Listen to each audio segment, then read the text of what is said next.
Hi there, Filthy Rich. Just Rich, please. And I'd like you to meet my fiancée, Spoiled Milk. Spoiled Milk? Okay, I don't know if her parents were lazy or just cruel, but someone is getting their ass kicked.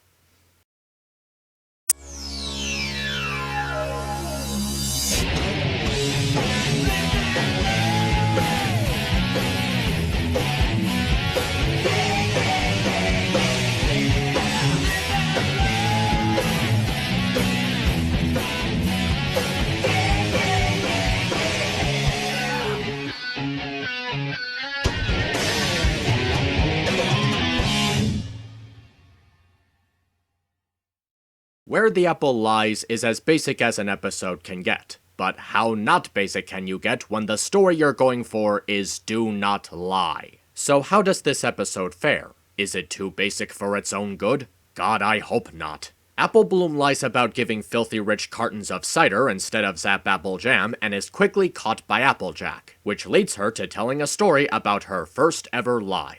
Or is it? Back in the day, Applejack was trying to make a deal with Filthy Rich about selling cider early, which Granny Smith doesn't allow. When AJ tries to explain herself, she upsets Filthy to the point of possibly cutting ties and ends up being pressured into lying about Granny being sick. Now AJ has to keep her lie and Granny Smith hidden from Filthy Rich, which leads to all sorts of unfortunate shenanigans. So honestly, it's really hard to really analyze the core of what's being done with the story, considering that it seems like the step-by-step formula to a setup like this. I mean, what can you expect from a story like this? Applejack gets into trouble, she tells a lie to cover it up, a conscience figure reminds her about the consequences of keeping up the lie leads to a bunch of confusing situations, and she eventually tells the truth. It may be well-paced, but it doesn't offer any kind of suspense to the audience knowing exactly everything that's going to turn out the way it is. And it doesn't do anything exciting or unexpected to fuel the conflict.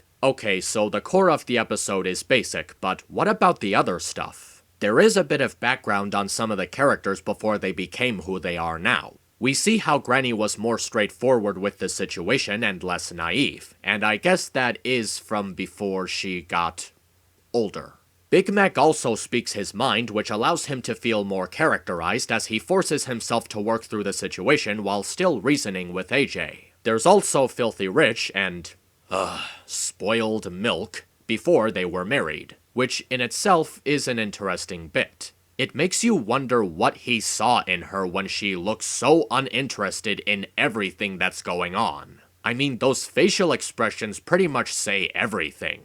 Even when Big Mac is about to lose his leg, she looks less worried about it than her to-be husband. Though she actually does seem a bit more reasonable about the situation as she's the one who tries to speak through AJ's ridiculous stories. I also like how Filthy Rich is portrayed in the story. He was being unreasonable when he threatened to cut ties, which implements how serious he takes his role as a businessman. But he quickly shows concern for Granny when he hears about her being sick, which paints him in a more sympathetic light. It's like he's been well acquainted with Granny for a pretty long time considering his concern and how he talks about her.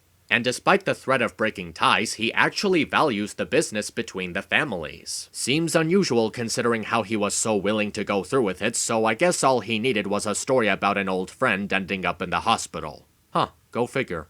I do think the timeline this episode is set in is kind of questionable. We never see Apple Bloom as a baby at all in this flashback, or is there any mention or hint in her presence? Was this before she was born and her parents were just going somewhere? It must be if Filthy Rich and Spoiled Milk aren't married and they haven't had their daughter yet, considering that Diamond Tiara and Apple Bloom have to be around the same age. Even then, we can't assume that Apple Bloom was just sleeping in a crib the whole time because that would imply that the Apples left a baby in the house alone. If all this is certain, then the episode feels like a missed opportunity. This episode really could have introduced Applejack's parents and given us some kind of insight on the family's dynamic before, yeah.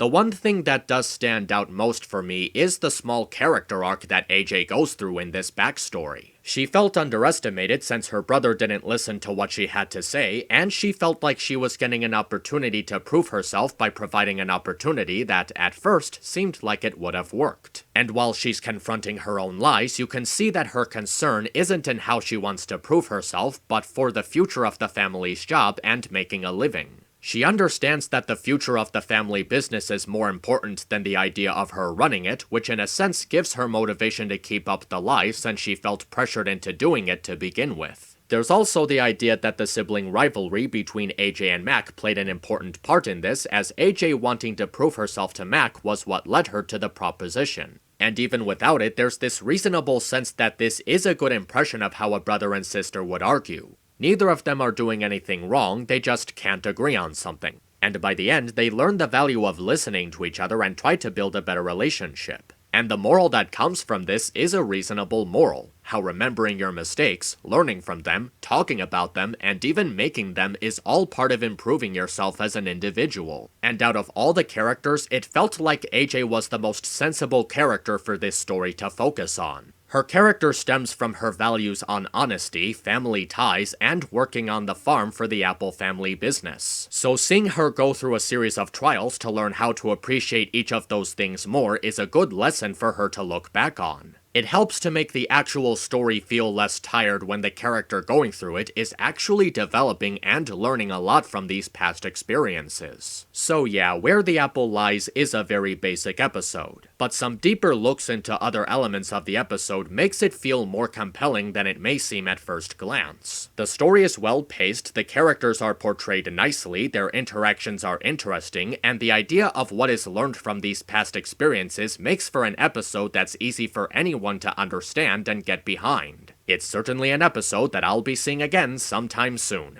MisAnthro Pony, over and out. Pony, quit your lollygaggery and get back to work!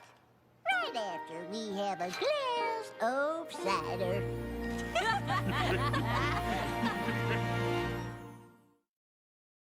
Why the fuck you lying? Why you always lying? Oh my god. Stop fucking lying. Always lying to me. You lying so much. You making it hard for me. Every time you tell me something, I figure that you're lying. Ooh, it's almost like you faking. Oh yeah.